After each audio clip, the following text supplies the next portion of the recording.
ഈ വത്സമാമം നമ്മുടെ തൊടുപുഴയില് school of life സ്കിൽസിന്റെ അഫിലിയേഷനോട് കൂടി ഒരു കൗൺസിലിംഗ് സെന്റർ നടത്തുന്നുണ്ട്. ആ സ്ഥാപനത്തിന്റെ പേര് ആശ്രയ എന്നാണ്. അപ്പൊ അതും ഒന്ന് എല്ലാവരും അറിഞ്ഞിരിക്കണം. നമുക്ക് ആർക്കെങ്കിലും ഒക്കെ തൊടുപുഴ ഭാഗത്ത് ഒക്കെ ഒരു പ്രത്യേക അത്യാവശ്യമായിട്ടൊരു കൗൺസിലിംഗ് സപ്പോർട്ട് വേണമെന്നുണ്ടെങ്കിൽ വത്സമാമാവിനെ കോണ്ടാക്ട് ചെയ്യാവുന്നതാണ്.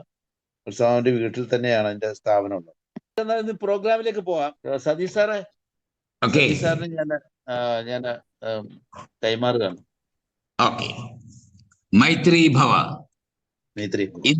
മാഡം അവതരിപ്പിക്കുന്ന വിഷയം മാനസിക സമ്മർദ്ദം ഉത്ഭവ പരിഹാരങ്ങളാണ്. തീർച്ചയായിട്ടും ഇന്ന് വളരെ പ്രസക്തമായ ഒരു സബ്ജക്റ്റാണത്. ഇന്ന് ഒരുപാട് കൗൺസിലിംഗ് സെന്റേഴ്സ് വളരാനുള്ള കാരണവും ഈ മാനസിക സമ്മർദ്ദങ്ങളാണ്. അതിലേറ്റവും രസകരമായ സംഭവം, പല സൈക്കോളജിസ്റ്റും അല്ലെങ്കിൽ ഈ പറയുന്ന കൗൺസിലേഴ്സും ഈ മാനസിക സമ്മർദ്ദത്തിന് അടിമയായി വരുന്ന ഒരു സങ്കടമായ കാര്യമാണ് നമ്മൾ കാണുന്നത്. ഒരുപാട് ആളുകൾ എനിക്കറിയാം, സൈക്കോളജിയും അല്ലെങ്കിൽ ഈ പറയുന്ന കൗൺസിലിംഗും എല്ലാം ഉള്ളപ്പോഴും അവരും മാനസിക സമ്മർദ്ദം അനുഭവിക്കുന്നുണ്ട്. അപ്പൊ ഇതിന്റെ പരിഹാരങ്ങൾ എന്തൊക്കെയാണ് ഇതിന് കാരണങ്ങൾ എന്ന് നമുക്കിന്ന് കേൾക്കാം. നമ്മുടെ വത്സമ മാഡം എന്താണ് പറയുന്നത് കേൾക്കാം. അത് കേട്ട് കഴിഞ്ഞിട്ട് നമുക്ക് അഭിപ്രായം പറയാം. ടീച്ചറിനെ വളരെ സന്തോഷത്തോടെ സ്വാഗതം ചെയ്യുന്നു.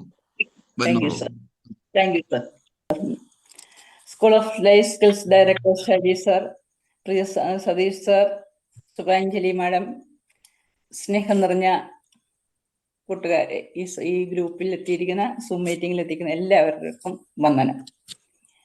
ഒരു വ്യക്തി സ്വന്തം കഴിവുകളെ തിരിച്ചറിഞ്ഞ് അവ ഉപയോഗപ്പെടുത്തി സാധാരണ ജീവിതത്തിൽ ഉണ്ടാകുന്ന ക്ലേശങ്ങളെ ഫലപ്രദമായ രീതിയിൽ നേരിടാൻ പ്രാപ്തമാക്കുന്നതാണ് മാനസികാരോഗ്യമെന്ന് വേൾഡ് ഹെൽത്ത് ഓർഗനൈസേഷൻ നിർവചിക്കുന്നു. ഇന്ന് സർവ്വസാധാരണമായി ഉപയോഗിക്കുന്ന ഒരു വാക്കാണ് സ്ട്രെസ് എന്നത്. ജോലി സ്ഥലത്തും സ്കൂളിലും എല്ലാം ധാരാളമായി, ദൈനംദിന ജീവിതത്തിലെല്ലാം നാം ധാരാളമായി കേൾക്കുന്ന ഒരു വാക്ക് തന്നെയാണ് സ്ട്രെസ് എന്നത്. ഓരോ വ്യക്തിയിലും സ്ട്രെസ്സിന്റെ അളവ് വ്യത്യാസപ്പെട്ടുകൊണ്ടിരിക്കും. പിറന്നു വീഴുന്ന കുഞ്ഞു മുതൽ മരണാസന്നനായിരിക്കുന്ന വ്യക്തി വരെ സ്ട്രെസ് അനുഭവിക്കുന്നുണ്ട്. ഓരോ വ്യക്തിയും എങ്ങനെ കാണുന്നു എന്നുള്ളതനുസരിച്ച് അതിന് വ്യത്യാസങ്ങൾ വന്നുകൊണ്ടിരിക്കും. 1936 ഹാൻസെയിലെ എന്ന ഹംഗേറിയൻ കനേഡിയൻ എൻഡോക്രൈനോളജിസ്റ്റാണ് ഈ വാക്ക് നമ്മെ ലോകത്തെ പരിചയപ്പെടുത്തിയത്. അദ്ദേഹത്തിന്റെ ജന്മസ്ഥലം വിയന്ന ആണ്. 1998 ഇതിന്റെ ഒറിജിൻ ഫിസിക്കൽ സയൻസിൽ നിന്നാണ് ഷേഫർ സാക്ഷ്യപ്പെടുത്തുന്നു. 1997 കാർട്ട്റൈറ്റും കൂപ്പറും എഴുതിയ book work place stress and organisational health എന്ന ബുക്കില് 17-ാം നൂറ്റാണ്ടിൽ വ്യക്തികൾ അനുഭവിച്ച ബന്ധങ്ങളെയും ബുദ്ധിമുട്ടുകളെയും സൂചിപ്പിക്കാൻ ഇത് വളരെ അധികം ഉപയോഗിച്ചിരുന്നതായി കാണുന്നു. 18-ാം നൂറ്റാണ്ടിലെ പ്രധാനമായും സമ്മർദ്ദം അല്ലെങ്കിൽ ശക്തിയുടെ അടിസ്ഥാനത്തിൽ ഇത് വിവരിക്കപ്പെട്ടിരുന്നു. ഹാൻസെയിലെ സ്ട്രെസ് എന്ന വിഷയത്തിൽ ധാരാളം റിസർച്ചുകൾ നടത്തുകയും അദ്ദേഹം ഫാദർ ഓഫ് സ്ട്രെസ് റിസർച്ച് എന്ന പേരിൽ അറിയപ്പെടുകയും ചെയ്യുന്നു. സ്ട്രെസ് എന്ന പദം ലാറ്റിൻ വാക്കായ സ്ട്രിഞ്ചർ എന്ന വാക്കിൽ നിന്നാണ് ഉണ്ടായിട്ടുള്ളത്. സ്ട്രിഞ്ചർ എന്ന ഈ വാക്കിന്റെ അർത്ഥം ടു ട്രോ ടൈറ്റ് എന്നാണ്. ടൈറ്റ് ആക്കുക എന്ന് പറഞ്ഞാൽ നമുക്കറിയാം, മുറുക്കി കെട്ടുക എന്നുള്ളതാണല്ലോ. നമ്മെ വരിഞ്ഞു മുറുക്കുന്നതാണ് സ്ട്രെസ്. നമ്മുടെ ശരീരത്തിലും മനസ്സിലും പിരിമുറുക്കം സൃഷ്ടിക്കുന്ന ഉത്തേജനത്തിന് പ്രത്യേക പ്രതികരണം ലഭിക്കാത്തപ്പോൾ ഉണ്ടാകുന്ന അവസ്ഥയാണ് സ്ട്രെസ് അഥവാ പിരിമുറുക്കം എന്നറിയപ്പെടുന്നത്. ഇത് നമ്മൾ ഒരു ഭീഷണി നേരിടുമ്പോൾ ജീവശാസ്ത്രപരവും മാനസികവുമായ പ്രതികരണാനുഭവമാണ്. അതായത് അപ്പോഴപ്പോൾ ഉണ്ടാകുന്ന പ്രശ്നത്തെ പരിഹരിക്കാൻ ആവശ്യമായ വിഭവങ്ങൾ നമ്മുടെ കയ്യിൽ ഇല്ലാതെ വരിക, തികയാതെയോ വരിക, അതിനുണ്ടാകുന്ന അവസ്ഥയാണ് അമേരിക്കൻ സൈക്കോളജിക്കൽ അസോസിയേഷൻ സ്ട്രെസ് എന്ന് നിർവചിച്ചിരിക്കുന്നത്. സ്ട്രെസ് എന്നത് പുറമേ നിന്നോ ഉള്ളിൽ നിന്നോ ഉണ്ടാകുന്ന സമ്മർദ്ദത്തോടുള്ള നമ്മുടെ പ്രതികരണാനുഭവമാണ്. ഈ സമ്മർദ്ദം നമ്മുടെ മനസ്സിനെയും ശരീരത്തെയും നന്നായി ബാധിക്കുകയും ചെയ്യും. സ്ട്രെസ് ഒരു സാധാരണ പ്രതിഭാസമാണെങ്കിലും അത് നമ്മുടെ ദൈനംദിന പ്രവർത്തനത്തെ ബാധിച്ചുകൊണ്ടിരിക്കുന്നു. ഇനി സ്ട്രെസ്സിന്റെ ലക്ഷണങ്ങൾ എന്തൊക്കെയാണെന്ന് നമുക്ക് നോക്കാം. ഒരിടത്ത് സ്വസ്ഥമായിരിക്കാൻ നമ്മൾ ബുദ്ധിമുട്ട് അനുഭവപ്പെടുന്നു. സ്ട്രെസ് ഉള്ള വ്യക്തികളെ നമുക്ക് കാണുമ്പോൾ തന്നെ തിരിച്ചറിയാൻ പറ്റും. ഒന്നിലും അവർക്ക് ശ്രദ്ധ കേന്ദ്രീകരിക്കാൻ സാധിക്കുന്നില്ല. ഉത്കണ്ഠ, ക്ഷോഭം ഉൾപ്പെടെയുള്ള നിരവധി വികാരങ്ങൾ അവരിലേക്ക് ഉണ്ടാകാറുണ്ട്. ശാരീരിക ബുദ്ധിമുട്ടുകൾ, തലവേദന, ശരീരവേദന, വയറുവേദന, ഉറങ്ങാൻ ബുദ്ധിമുട്ട്, ചിലരിൽ വിശപ്പ് കുറയും, മറ്റു ചിലരിൽ വിശപ്പ് കൂടുതലുണ്ടാകും. മുമ്പുണ്ടായിരുന്ന ശാരീരിക അസ്വസ്ഥതകളൊക്കെ കൂടുതൽ വഷളാകുകയും മാനസികാരോഗ്യം തകരാറിലാകുകയും ചെയ്യുന്നു. നിരാശ, വിഷാദം തുടങ്ങിയ അവസ്ഥകളിലേക്കും ഇത് നയിക്കാറുണ്ട്. ഇനി സ്ട്രെസ്സിന്റെ സോഴ്സുകൾ, അതായത് ഉറവിടങ്ങളെ പറ്റി നോക്കാം. 3 സോഴ്സുകളാണ് പറയപ്പെടുന്നത്. ഒന്ന് ഫ്രസ്ട്രേഷൻ അഥവാ നിരാശ. ഇത് ഒരു വ്യക്തിയുടെ ലക്ഷ്യബോധമുള്ള പ്രവർത്തനത്തെ തടസ്സപ്പെടുത്തുന്നു. വ്യക്തിപരമായ ലിമിറ്റേഷനുകളും ജീവശാസ്ത്രപരമായ നിലപാടുകളും നമ്മുടെ ആവശ്യങ്ങൾക്കും പ്രോത്സാഹനം, പ്രയത്നങ്ങൾ എന്നിവയ്ക്കും തടസ്സം നിൽക്കുന്നു. നമ്മുടെ ആവശ്യങ്ങൾ, ഉദ്ദേശങ്ങൾ, പരിശ്രമങ്ങൾ എന്നിവയുടെ തടസ്സങ്ങൾ നമ്മെ നിരാശയിലേക്ക് നയിച്ചേക്കും. ഇനി രണ്ടാമത്തേത് കോൺഫ്ലിക്റ്റ് ഓഫ് മോട്ടീവ്സ്. ഒരു വ്യക്തിക്ക് തീരുമാനമെടുക്കേണ്ടി വരുമ്പോൾ ഇതര മാർഗങ്ങൾ തിരഞ്ഞെടുക്കേണ്ടതായിട്ട് വരുന്നു. അത് ആ വ്യക്തിയെ സമ്മർദ്ദത്തിലേക്ക് നയിക്കും. മൂന്നാമത്തെ കാര്യം, pressure can be external or internal. എക്സ്റ്റേണലായി ബാഹ്യമായിട്ട് പരിസ്ഥിതിയിൽ നിന്നുള്ള ഡിമാൻഡ്സ്, ഉത്തരവാദിത്തങ്ങൾ, കടമകൾ തുടങ്ങിയവ. ഇനി ആന്തരികമായിട്ട് ഇന്റേണലായിട്ട് വരുന്നത് അരക്ഷിതാവസ്ഥകള്, സ്വയം നശീകരണ പ്രവണതകള്, ശത്രുതാ മനോഭാവം, ഒന്നിലും പൂർണ്ണമായി ശ്രദ്ധിക്കാൻ പൂർണ്ണതയില്ലാഴിക, കാര്യങ്ങളൊക്കെ ഓരോന്ന് നീട്ടി വെച്ചുകൊണ്ടിരിക്കുക, നിസ്സഹായ അവസ്ഥ എന്നിവയാണ്. സ്ട്രെസ് 2 തരത്തിലുണ്ട്. ഗുഡ് സ്ട്രെസ്സും ബാഡ് സ്ട്രെസ്സും ഉണ്ട്. അതായത് പോസിറ്റീവ് ആൻഡ് നെഗറ്റീവ്. ഗുഡ് സ്ട്രെസ്സിനെ യൂസ് സ്ട്രെസ് എന്നും കൂടി പറയുന്നു. ഗുഡ് സ്ട്രെസ് എന്ന് പറയുന്നത് നമ്മളൊരു നല്ല കാര്യങ്ങളൊക്കെ ചെയ്യുമ്പോൾ ഉണ്ടാകുന്ന സ്ട്രെസ്. അതായത് വിവാഹം നടക്കുന്നു, അല്ലെങ്കിൽ എന്തെങ്കിലും മംഗളകർമ്മങ്ങളൊക്കെ നടക്കുന്നു, പുതിയ വീട് വെച്ച് കയറുന്നു, പുതിയ ജോലി കിട്ടുന്നു, അല്ലെ ജോലിയിൽ പ്രൊമോഷൻ കിട്ടുന്നു. ആ സമയത്തൊക്കെ ഒരു സ്ട്രെസ് നമ്മൾ അനുഭവിക്കാറുണ്ട്. അത് നല്ലതാണ്. ആ സ്ട്രെസ് നമ്മളെ നന്നായിട്ട് പെർഫോം ചെയ്യാൻ സഹായിക്കുന്നതാണ്. ആ സ്ട്രെസ്സിനെ പോസിറ്റീവ് സ്ട്രെസ് അല്ലെങ്കിൽ യൂസ് സ്ട്രെസ് എന്നറിയപ്പെടുന്നു. എന്നാൽ നെഗറ്റീവ് സ്ട്രെസ്, അത് ഡിസ്ട്രെസ് എന്നും കൂടി അറിയപ്പെടാറുണ്ട്. അത് 2 തരത്തിലുണ്ട്. ഒന്ന് അക്യൂട്ട് സ്ട്രെസ്സും ഒന്ന് ക്രോണിക് സ്ട്രെസ്സും. അക്യൂട്ട് സ്ട്രെസ് എന്ന് പറയുന്നത് അത് പെട്ടെന്ന് നമ്മുടെ ജീവിതത്തിൽ ഉണ്ടാകുന്ന പ്രശ്നങ്ങൾ, അതായത് ഉറ്റവരുടെ മരണമാകാം, അല്ലെങ്കിൽ എന്തെങ്കിലും അപകടങ്ങളാകാം, അല്ലെങ്കിൽ പെട്ടെന്നുണ്ടാകുന്ന ജോലി തകർച്ചയോ എന്തെങ്കിലും നമ്മെ പെട്ടെന്ന് സംഭവിക്കണം, അതായത് എൻവയറമെന്റിൽ, അതായത് പ്രകൃതിക്ഷോഭങ്ങളൊക്കെ അക്യൂട്ട് സ്ട്രെസ്സിലേക്ക് നമ്മെ നയിക്കാറുണ്ട്. ഇത് കുറച്ചു കാലം കഴിയുമ്പോൾ നമ്മെ സാവധാനത്തിൽ വിട്ടുപോകാറുണ്ട്. ഇനി ക്രോണിക് സ്ട്രെസ് എന്ന് പറഞ്ഞാൽ അത് ജീവിതകാലം മുഴുവൻ പിന്തുടരുന്നതാണ്.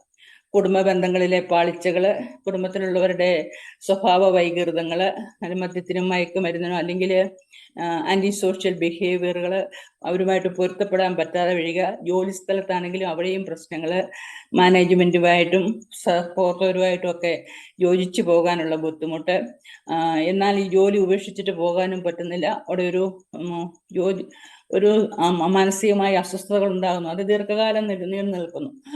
അങ്ങനെ ഉണ്ടാകുന്ന അവസ്ഥകള് ക്രോണിക് സ്ട്രെസ് ആയിട്ട് വരുന്നു. ഒന്നിൽ കൂടുതൽ പ്രതിബന്ധങ്ങൾ ഒരേ സമയം ഉണ്ടാകുമ്പോൾ, വീട്ടിലെ കുടുംബത്തിലെ പ്രശ്നങ്ങള്, അതുപോലെ തന്നെ ജോലി സ്ഥലത്തെ പ്രശ്നങ്ങൾ, സാമ്പത്തിക തകരാറുകൾ, ഇതെല്ലാം കൂടെ ഒന്നിച്ചു ചേരുമ്പോൾ ഈ സ്ട്രെസ്സിന്റെ കാഠിന്യം കൂടുകയും ചെയ്യും. സ്ട്രെസ് ഉണ്ടാക്കുന്ന ഈ ഘടകങ്ങളെ സ്ട്രെസ്സേഴ്സ് എന്ന് പറയുന്നു. സമ്മർദ്ദത്തിന്റെ സ്വഭാവം, വ്യക്തിയുടെ സ്വഭാവം, ശാരീരികവും മാനസികവുമായി സഹിക്കാനുള്ള ശേഷി, പാരിസ്ഥിതിക ഘടകങ്ങൾ, സാമൂഹിക പിന്തുണ എന്നിവയാണ്. സമ്മർദ്ദത്തിന്റെ ആഘാതം അതിന്റെ പ്രാധാന്യം അനുസരിച്ച് കൂടിക്കൊണ്ടിരിക്കും. അതിന്റെ പരിണത ഫലങ്ങൾ എന്നിവയെ ആശ്രയിച്ചുകൊണ്ടിരിക്കും. സമ്മർദ്ദം ഉണ്ടാക്കുന്ന കാര്യങ്ങളെ നമുക്ക് 4ആയിട്ട് തിരിക്കാം. ഒന്ന് physiological factor, 2 psychological factor, 3 environmental factor, 4 social and cultural factor. അവ ഓരോന്നും എന്താണെന്ന് നമുക്ക് വിശദമായി നോക്കാം. ഫിസിയോളജിക്കൽ ഫാക്ടർ എന്ന് പറയുന്നത് ശാരീരിക പ്രശ്നങ്ങളാണ്. ശരീരത്തിൽ ഉണ്ടാകുന്ന മുറിവുകള്, പോഷകാഹാരത്തിന്റെ കുറവ്, അപര്യാപ്തമായ താമസ സ്ഥലം മുതലായവയാണ്. പിന്നെ സൈക്കോളജിക്കൽ ഫാക്ടർ എന്ന് പറയുമ്പോൾ മാനസിക കാരണങ്ങളാണ്. ആത്മാഭിമാനത്തിനെതിരായ ഭീഷണികള്, ഭൗതിക ചുമതലയിൽ ഉണ്ടായ പരാജയം, സത്യതയുള്ള വ്യക്തികളുമായിട്ട് ഇടപെടേണ്ടി വരിക, നിരാശ, സംഘർഷങ്ങൾ, മോശം ആരോഗ്യം എന്നിവയും സാമ്പത്തിക സ്ഥിതി, ജീവിത പ്രതിസന്ധി എന്നിവയും ഈ കൂട്ടത്തിൽ ഉൾപ്പെടുന്നു. എൻവയറമെന്റൽ ഫാക്ടേഴ്സ് എന്ന് പറയുമ്പോൾ പരിസ്ഥിതി ഘടകങ്ങളാണ്. ആൾക്കൂട്ടം, കൂടുതൽ തിരക്കുള്ള അവസ്ഥയിൽ ആകുക, ചിലർക്ക് ആൾക്കൂട്ടത്തിൽ അകപ്പെടുന്നത് വളരെ അസ്വസ്ഥത ഉണ്ടാക്കുന്നുണ്ട്. ഉയർന്ന ശബ്ദത്തിൽ ജോലി ചെയ്യേണ്ടതായിട്ട് വരിക, കൂടിയ താപനില, അതുപോലെ മഴയാണെങ്കിലും ഭയങ്കരമായ മഴയായിട്ടിരിക്കുന്ന അവസ്ഥകൾ, ഇതൊക്കെ നമ്മളെ അസ്വസ്ഥപ്പെടുന്നു. പിന്നെ വായു മലിനീകരണം, സെൻസറി ഡിപ്രവേഷൻ, ഒന്നോ അതിലധികമോ ഇന്ദ്രിയങ്ങളിൽ നിന്നുണ്ടാകുന്ന ഉത്തേജനം ബോധപൂർവം കുറയുകയോ നീക്കം ചെയ്യുകയോ ചെയ്യുന്നതാണ് സെൻസറി ഡിപ്രവേഷൻ എന്ന് പറയുന്നത്. നാലാമത്തെ കാര്യം എന്ന് പറയുന്നത് സോഷ്യൽ ആൻഡ് കൾച്ചറൽ ഫാക്ടറാണ്. അതായത് സാമൂഹികവും സാംസ്കാരികവുമായ കാരണങ്ങൾ. സമൂഹത്തിൽ ഒറ്റപ്പെടുക, സാംസ്കാരിക അപജയം സംഭവിക്കുക, സാമൂഹികവും സാമ്പത്തികവുമായ താഴ്ന്ന നിലവാരം, അസ്വസ്ഥമായ കുടുംബം, താഴ്ന്ന സാമൂഹിക നിലവാരം, ഇവയെല്ലാം ഉൾപ്പെടുന്നു. സ്ട്രെസ് റിസർച്ചിന്റെ പിതാവായ ഹാൻസെയിലെ സ്ട്രെസ്സിന്റെ പ്രതികരണ ശേഷിയെ വിശദീകരിക്കാൻ ജനറൽ അഡാപ്റ്റീവ് സിൻഡ്രത്തെ കുറിച്ച് നമ്മൾ സംസാരിക്കുന്നുണ്ട്. GAS എന്നറിയപ്പെടുന്നു. ഇത് എങ്ങനെ ശരീരം സ്ട്രെസ്സിനെ സ്വീകരിക്കുന്നു, സ്ട്രെസ്സിനോടുള്ള ശരീരത്തിന്റെ പ്രതികരണം ഒരു മോഡലാണ് അദ്ദേഹം ജനറൽ അഡാപ്റ്റേഷൻ സിൻഡ്രം എന്ന് അവതരിപ്പിച്ചേക്കുന്നത്. ഈ ജനറൽ അഡാപ്റ്റേഷൻ സിൻഡ്രത്തിന് 3 സ്റ്റേജുകളുണ്ട് നമുക്ക് പറഞ്ഞിരിക്കുന്നത്. ഒന്ന് അലാറം റിയാക്ഷൻ, രണ്ടാമത്തെ റെസിസ്റ്റൻസ്, മൂന്നാമത്തെ എക്സ്വേർഷൻ. ഓരോന്നും എന്താണെന്ന് നമുക്കൊന്ന് വിശദമായിട്ട് നോക്കാം. അലാറം റിയാക്ഷൻ എന്ന് പറഞ്ഞാൽ ആദ്യ സ്റ്റേജ് സ്ട്രെസ്സിനോടുള്ള നമ്മുടെ പ്രതികരണമാണ്. ഫൈറ്റ് ഓർ ഫ്ലൈറ്റ് റെസ്പോൺസ് എന്ന് പറയും. അതായത് ഒരു ആപത്ത് വരുമ്പോൾ ശരീരം സ്വീകരിക്കുന്ന ഒരു പ്രതികരണമാണത്. ഇത് അക്യൂട്ട് സ്ട്രെസ് മുഖാന്തരം നമുക്ക് ഉണ്ടാകുന്നതാണ്. അതായത് ഇപ്പൊ ഞാൻ തീരെ വയ്യാതെ റോഡിലൂടെ പതുക്കെ നടന്നു പോകുന്ന സമയത്ത് എൻ്റെ ഒരു ലോറി പാഞ്ഞു വരികയാണെങ്കിൽ ഈ വയ്യാതിരിക്കുന്ന ഞാൻ എടുത്ത് ചാടിയെന്നിരിക്കും, സ്ലാബിൻ്റെ ഒക്കെ മുകളിൽ കൂടെ എടുത്ത് ചാടിയെന്നിരിക്കും, വലിയ ഒച്ച കേൾപ്പിച്ചെന്നിരിക്കും. അപ്പോൾ ഒരു എനർജി നമുക്കുണ്ടാകുന്നു, ഭയങ്കരമായ ഒരു എനർജി അതിനെ പ്രതികരിക്കാനായിട്ടുണ്ടാകുന്നു. അതിനെ ഫൈറ്റ് ഓഫ് ഫ്ലൈറ്റ് എന്ന് പറയുന്നത് നമ്മുടെ സിമ്പതറ്റിക് നെർവസ് സിസ്റ്റം ആക്ടിവേറ്റ് ആകുകയും നെർവസ് സിസ്റ്റത്തിലുള്ള നെറ്റ്വർക്ക് വർദ്ധിക്കുകയും കൂടുതൽ പ്രവർത്തനക്ഷമത ഉള്ളതാകുകയും ചെയ്യുന്നു. നമുക്ക് അപകടങ്ങൾ വരുമ്പോൾ നമുക്ക് ശാരീരികമായി ഉണർന്ന് പ്രവർത്തിക്കാൻ ഒരു വലിയ കഴിവ് കിട്ടുന്നു. അതിന്റെ കാരണം ഹോർമോൺസ് ശരീരത്തിൽ റിലീസ് ആകുന്നുണ്ട്. അഡ്രിനൽ ഗ്ലാൻഡ് അഡ്രിനാലിനും നോർ അഡ്രിനാലിനും പുറപ്പെടുവിക്കുന്നു.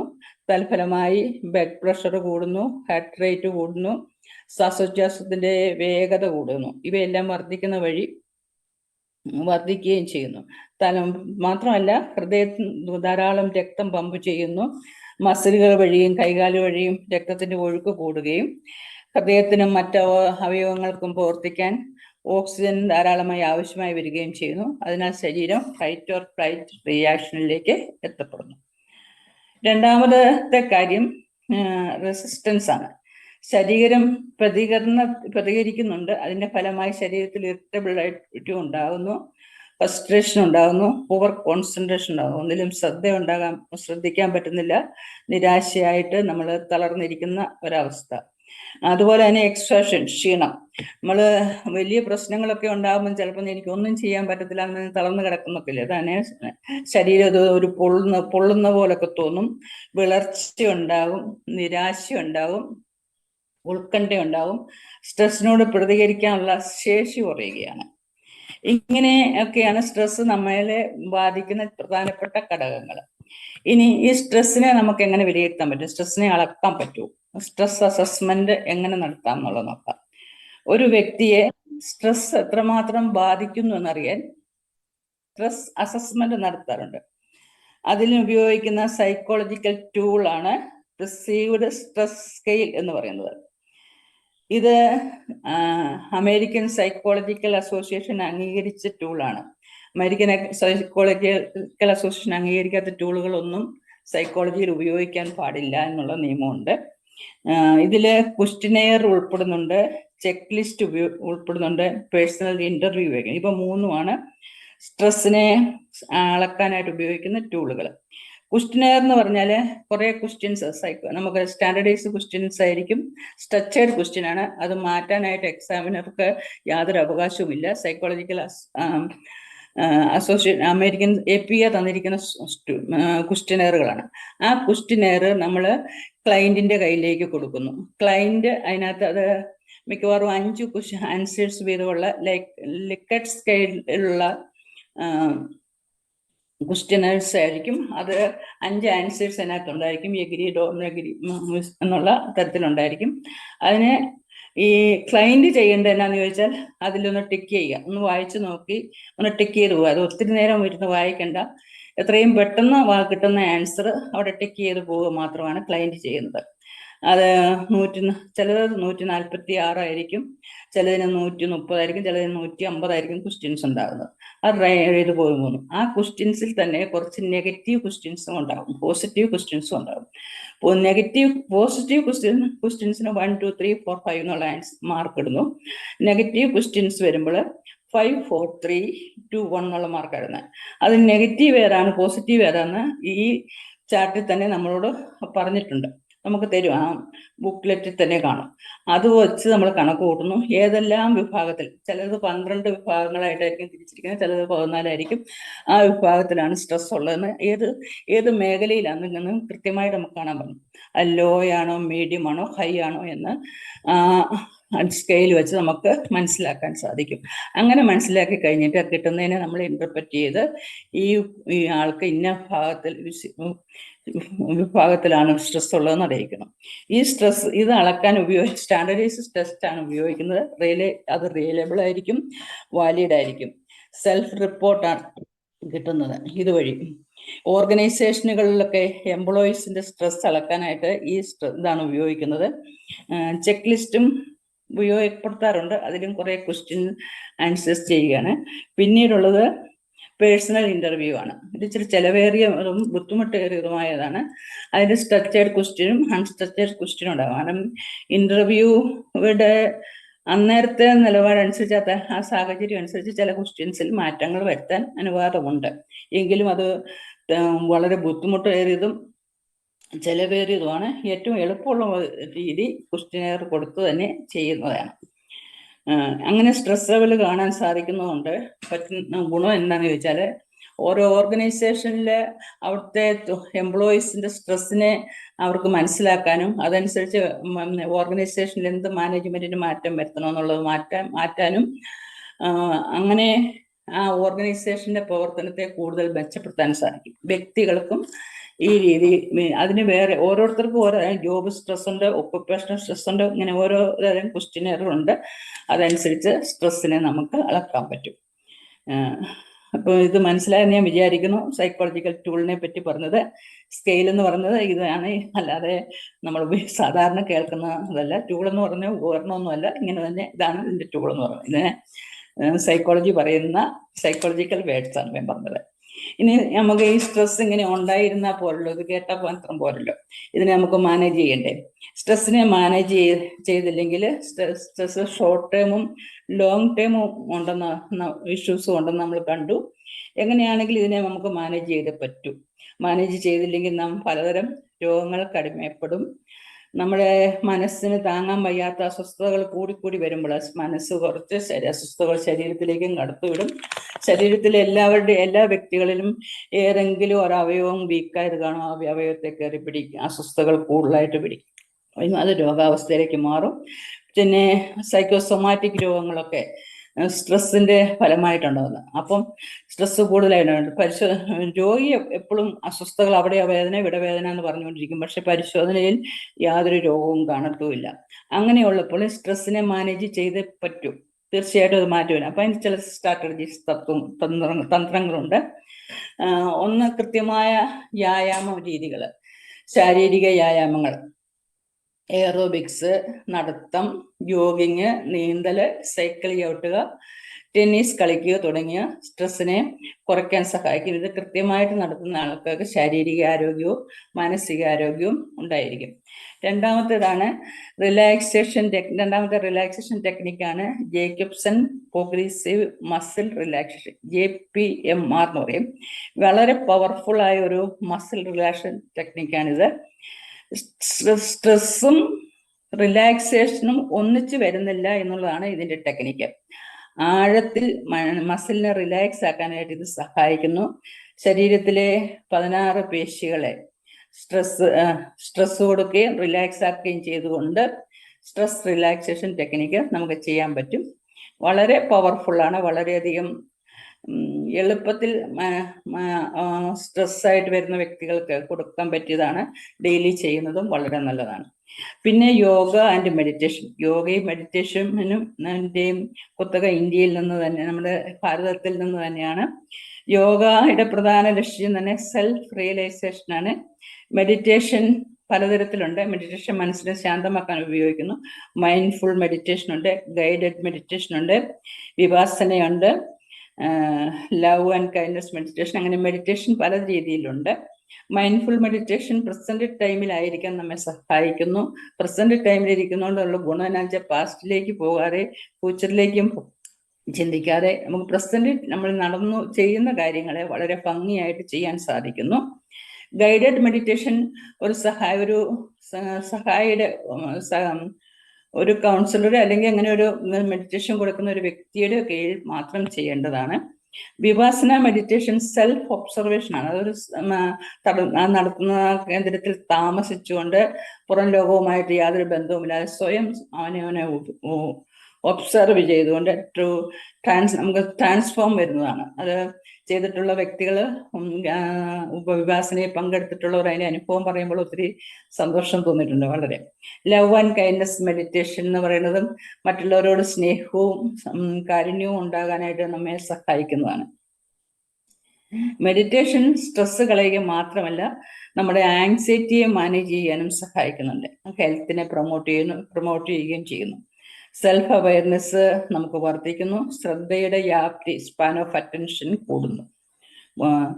ഇനി സ്ട്രെസ്സിനെ മാനേജ് ചെയ്യാനുള്ള വേറൊരു വഴിയാണ് ടൈം മാനേജ് ചെയ്യുക എന്നുള്ളത്. ടൈം മാനേജ് ചെയ്യാതെ പെട്ടെന്ന് കൃത്യസമയത്ത് ഓടി വന്ന് അതെടുത്തോ ഇതെടുത്തോ എന്ന് പറഞ്ഞ് ബഹളം വെക്കുന്നവരൊക്കെ നമ്മൾ കാണാറുണ്ട്. എൻ്റെ ഡ്രസ്സ് എവിടെയാണ്, എവിടെ തലയിൽ ചീപ്പില്ല, അല്ലെങ്കിൽ പഠിക്കാനുള്ള പരീക്ഷയ്ക്കുള്ള കുട്ടിയാണെങ്കിലും പരീക്ഷയുടെ ആ സമയത്ത് വന്നിട്ട് അസ്വസ്ഥപ്പെടുന്നു. സമയം ഉണ്ടായിരുന്നു പഠിക്കാൻ ചെയ്തില്ല, ചെയ്യേണ്ട ജോലി കൃത്യസമയത്ത് ചെയ്തില്ല, ആ അസ്വസ്ഥത. ഓഫീസുകളിലാണെങ്കിലും ചെയ്യേണ്ട ജോലികൾ കൃത്യമായിട്ട് ചെയ്യാതെ അവസാന മുഹൂർത്തത്തിൽ വല്ല ഇൻസ്പെക്ഷനൊക്കെ വരുന്ന സമയത്ത് കിടന്ന് ബഹളവും വെക്കുന്നു. ഇതൊക്കെയാണ് ടൈം മാനേജ് ചെയ്യാത്തവർക്ക് വരുന്ന ദോഷങ്ങൾ. പിന്നെ മന്ത്ര മെഡിറ്റേഷൻ. ഒരു ശബ്ദം, ഒരു വേർഡോ ഒന്നിലധികം വേർഡ്സോ അല്ലെങ്കിൽ 1-2 സെന്റൻസോ ഉപയോഗിച്ചുകൊണ്ട് ശാന്തമായി അത് കുറേ സമയം ഉരുടുന്ന, ഓം എന്ന് പറയുന്ന പോലെ ജീസസ് അല്ലെങ്കിൽ എന്തെങ്കിലും ഒരു വാക്ക് പറഞ്ഞുകൊണ്ട് കുറേ നേരം അതിൽ തന്നെ ശ്രദ്ധിച്ചിരിക്കുമ്പോൾ മനസ്സിനെ ശാന്തമാക്കാൻ പറ്റുന്നു. ഒരു 100, 1000 എത്രയോ പ്രാവശ്യം അത് പറയുന്നു, അതനുസരിച്ച് അതിൻ്റെ എഫക്റ്റ് ഉണ്ടായിക്കൊണ്ടിരിക്കും. പിന്നീട് നമുക്ക് വേറൊരു ടെക്നിക്ക് എക്സ്പീരിയൻസിങ് ഗ്രാറ്റിറ്റ്യൂഡ്. നമുക്ക് പോസിറ്റീവ് അനുഭവങ്ങൾ മാത്രമല്ല നെഗറ്റീവ് അനുഭവങ്ങളും ധാരാളമായി എല്ലാവർക്കും ഉണ്ടാകും. ഒരു വ്യക്തിയിൽ എത്ര മെഡിറ്റേറ്റ് ചെയ്യുന്നവരാണെങ്കിലും നെഗറ്റീവ് അനുഭവങ്ങളൊക്കെ ഉണ്ടാകാറുണ്ട്.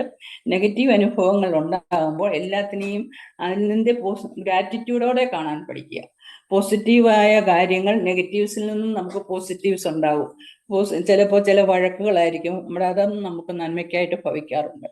അപ്പൊ അതിൽ നിന്ന് പോസിറ്റീവായിട്ട് ചിന്തിക്കാൻ പറ്റിയാൽ, കാണാൻ പറ്റിയാൽ നമ്മുടെ ജീവിതത്തെ നമുക്ക് മനോഹരമാക്കി എടുക്കാൻ പറ്റും.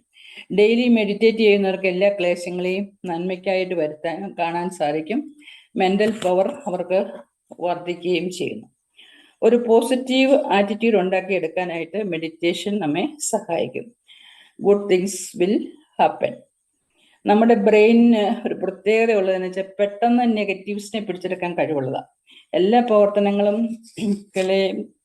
നെഗറ്റീവ് ചിന്തകൾ ബാധിക്കും. അപ്പം പോസിറ്റീവ് ആറ്റിറ്റ്യൂഡ് വളർത്തിയെടുക്കുക വഴി നമുക്ക് സ്ട്രെസ്സിനെ മാനേജ് ചെയ്യാം. പോസിറ്റീവ് തിങ്കിങ് നമുക്ക് ഫ്ലെക്സിബിലിറ്റി തരുന്നു. വിഷാദം ചിന്തയെ മാറ്റുന്നു. മാനസിക അസ്വസ്ഥതകളുടെ എല്ലാം പ്രധാന കാരണങ്ങൾ തുടക്കം സ്ട്രെസ്സിൽ നിന്ന് തന്നെയാണ്. പിന്നെ കൗൺസിലിങ്ങിൽ, തെറാപ്പിയിൽ നമുക്ക് ബിഹേവിയർ തെറാപ്പി ഉണ്ട്. ഇതിന് ബിഹേവിയർ തെറാപ്പി കൊടുക്കുന്ന അക്യൂട്ട് സ്ട്രെസ്സിന് വേണ്ടിയാണ്. കാരണം പെട്ടെന്ന് ഇപ്പോഴുണ്ടായ പ്രശ്നം എന്താണോ ആ പ്രശ്നത്തെ സോൾവ് ചെയ്യാനായിട്ട് ബിഹേവിയർ തെറാപ്പി കൊടുക്കാം. CBT തെറാപ്പി ഉണ്ട്. CBT തെറാപ്പി പഴയ പ്രശ്നങ്ങൾ ഇപ്പോഴുള്ള പ്രശ്നവുമായിട്ട് യോജിച്ച് കൂടുതൽ പ്രശ്നങ്ങൾ ഉണ്ടാകുന്നില്ല. അപ്പോൾ ബിഹേവിയർ തെറാപ്പി ഒരു കൗൺസിലിങ്ങിലോ കൊണ്ടൊക്കെ നമുക്ക് മാറ്റിയെടുക്കാം. CBT തെറാപ്പി കൊടുക്കണമെങ്കിൽ 6 മുതൽ 12 വരെ സെക്ഷനിൽ അറ്റൻഡ് ചെയ്യേണ്ടതായിട്ട് വരും. അങ്ങനെ മനസ്സിന്റെ മാലിന്യങ്ങളെ മാറ്റി സ്വസ്ഥമാക്കാൻ പറ്റും. കൗൺസിലിംഗ് എന്ന് പറയുന്നത് മിക്കവർക്കും വലിയൊരു ധാരണയുണ്ട്, എന്തോ വലിയ പ്രശ്നങ്ങൾ ഉള്ളതുകൊണ്ടാണ് അവർ കൗൺസിലിങ്ങിന് പറയുന്നത്. അല്ല, കൗൺസിലിംഗ് ഉള്ളിൽ വരുന്നത് മനസ്സിനെ ശാന്തമാക്കാനും വൃത്തിയാക്കാനും കൂടിയാണ്. ക്ലീൻ ആക്കുകയാണ്, ഒരു വൈറ്റ് പേപ്പർ ആക്കുകയാണ്. അത് നമ്മൾ ഓട്ടുപാത്രങ്ങളൊക്കെ തേക്കുമ്പോൾ ശോഭയുള്ളതായിത്തീരുന്ന പോലെ നമ്മുടെ വ്യക്തിത്വത്തെ ശോഭയുള്ളതാക്കി വെക്കാൻ സഹായിക്കുന്നു. അങ്ങനെ സ്ട്രെസ്സിനെ ഇല്ലാതായ്മ ചെയ്ത് ഇപ്പം തുടക്കത്തിൽ സതീഷ് സാർ പറഞ്ഞ പോലെ കൗൺസിലേഴ്സിനും സ്ട്രെസ് ഉണ്ടാകാറുണ്ട്. വളർന്ന കൗൺസിലിംഗ് ഒത്തിരി കൗൺസിലിംഗ് സെന്റർ ഉണ്ടായതിൻ്റെ പിന്നിലും സ്ട്രെസ് തന്നെയാണ് വലിയ വില്ലൻ. അപ്പോൾ നമുക്ക് സ്ട്രെസ്സിനെ മാനേജ് ചെയ്ത് സമാധാനത്തോടെ ശാന്തിയോടെ ജീവിക്കാൻ സാധിക്കട്ടെ എന്ന് ആശംസിക്കുന്നു. എല്ലാവർക്കും കേട്ടിരുന്ന എല്ലാവർക്കും വിനീതമായ നമസ്കാരം. വളരെ സയന്റിഫിക് ആയിട്ട് ഇവിടെ അവതരിപ്പിച്ചു. കാരണം സ്ട്രെസ്സിനെ കുറിച്ചുള്ള എല്ലാ പോയിന്റ്സുകളും, അതിന്റെ പരിഹാര മാർഗങ്ങൾ എല്ലാം വളരെ മനോഹരമായിട്ട് പറഞ്ഞു. കാരണം ഇത്രയും കുറച്ച് സമയം കൊണ്ട് ഇതിൽ കൂടുതൽ പോയിന്റുകൾ പറയാൻ പറ്റുമെന്ന് എനിക്ക് തോന്നുന്നില്ല. സ്ട്രെസ് ശാരീരികം, മാനസികം, പരിസ്ഥിതി, സ്പിരിച്വൽ പറഞ്ഞില്ല, സോഷ്യൽ ആൻഡ് കൾച്ചറൽ എന്നുള്ള കാര്യങ്ങളെല്ലാം ഇവിടെ വളരെ വ്യക്തമായിട്ട് പറഞ്ഞു. ഇതിനിടയ്ക്ക് അപ്പൊ അത് ഒരു സംശയമില്ല, ഭംഗിയായി പറഞ്ഞു എന്നുള്ളത്. ഈ ഒരു സംശയം ചോദിക്കാണ്ട് നിവൃത്തിയില്ല. കാരണം ഇവിടെ പറഞ്ഞൊരു കാര്യം, ഈ അമേരിക്കൻ അസോസിയേഷൻകാരുണ്ടാക്കിയ ചില ക്വസ്റ്റ്യനർ പ്രിപ്പയർ ചെയ്യുമ്പോൾ അതിനെ തന്നെ ആശ്രയിക്കണം, അതിൽ ചേഞ്ച് വരാൻ പാടില്ല എന്ന് പറയുമ്പോൾ അത് എങ്ങനെയാണ് ഒരു കൗൺസിലർ എന്ന നിലയ്ക്കൊക്കെ നമുക്ക് സ്വീകരിക്കാൻ പറ്റും? കാരണം ഒരാൾ നമ്മുടെ മുമ്പിൽ വരുമ്പോൾ നമ്മൾ ചോദിക്കുന്ന ചോദ്യങ്ങൾ പലതും അയാളുടെ മാനസികാവസ്ഥ അനുസരിച്ചായിരിക്കും. അതിനെ ഒരു സ്റ്റാൻഡർഡൈസ് ചെയ്യാൻ പറ്റുമോ? മനുഷ്യർ പലതല്ലേ, മനുഷ്യർക്ക് യൂണിഫോമിറ്റി ഉണ്ടോ? അവരുടെ മനസ്സിന്, അവരുടെ കോൺഷ്യസ്നെസ്സിന് യൂണിഫോമിറ്റി ഉണ്ടോ? അപ്പോ ഈ പറയുന്ന ഈ ക്വസ്റ്റ്യനർ അത് നല്ലതാണോ? ക്വസ്റ്റ്യനർ ശരിയായി വരുമോ? ഒരിക്കലും വരുന്ന എനിക്ക് തോന്നുന്നില്ല. ഒരാളെ നമ്മൾ കൗൺസിൽ ചെയ്യുമ്പോൾ എൻ്റെ ഒരു കാഴ്ചപ്പാടില് നമ്മൾ അയാളോട് സംസാരിക്കുമ്പോൾ അയാളുടെ ഓറയായിട്ട് സംസാരിക്കേണ്ടി വരും. ഓറ ബന്ധങ്ങൾ അതിനകത്തുണ്ട്. ഇതൊന്നും സയൻസ് പറയുന്നില്ല.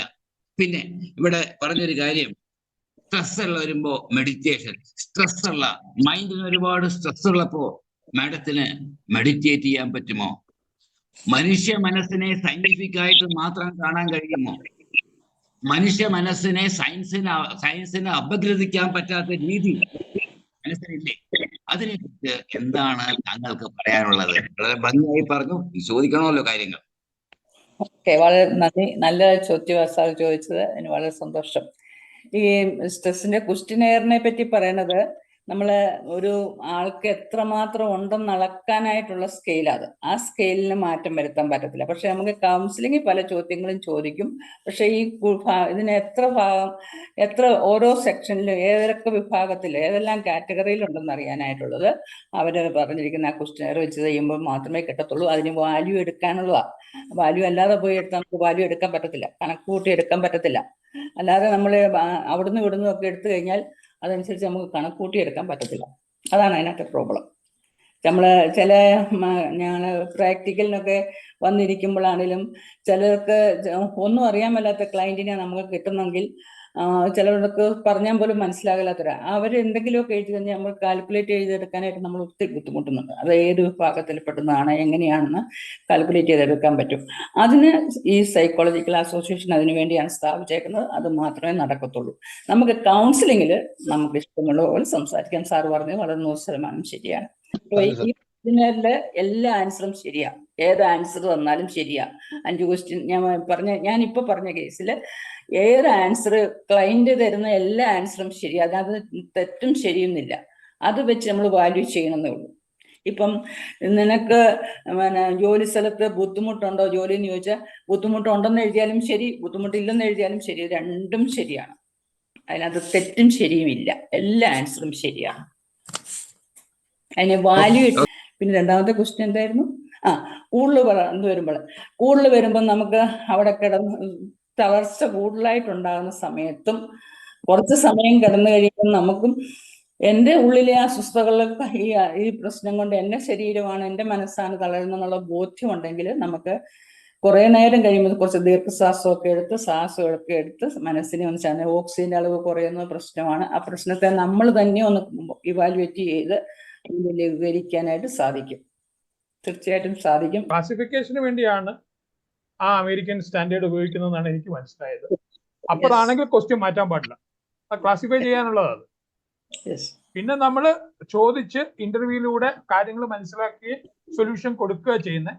നമുക്ക് ആ ഒന്ന് ക്വാണ്ടിഫൈ ചെയ്യാൻ വേണ്ടി മാത്രമാണ് അവിടെ ആ ക്വസ്റ്റ്യനെയർ കൊണ്ട് ഉദ്ദേശിക്കുന്നത്. അപ്പം തീർച്ചയായിട്ടും മാഡം പറഞ്ഞതിനോട് എനിക്ക് യോജിക്കുന്നു. ഇത് തമ്മിൽ വന്ന ഒരു ഗ്യാപ്പ് എനിക്ക് മനസ്സിലായി. സാറ് ഉദ്ദേശിക്കുന്ന സൊല്യൂഷന് വേണ്ടിയാണോ ക്വസ്റ്റ്യൻ? അല്ലല്ല, സൊല്യൂഷന് വേണ്ടി അല്ല, ക്വാണ്ടിഫൈ ചെയ്യാൻ വേണ്ടിയാണ് ആ ക്വസ്റ്റ്യനെയർ ഉപയോഗിക്കുന്നത്. ഇതാണ് എനിക്ക് മനസ്സിലായത്. ഓക്കെ, ശരിയാണ് സാറേ. ഞാൻ യുഎസിൽ നിന്നാണേ.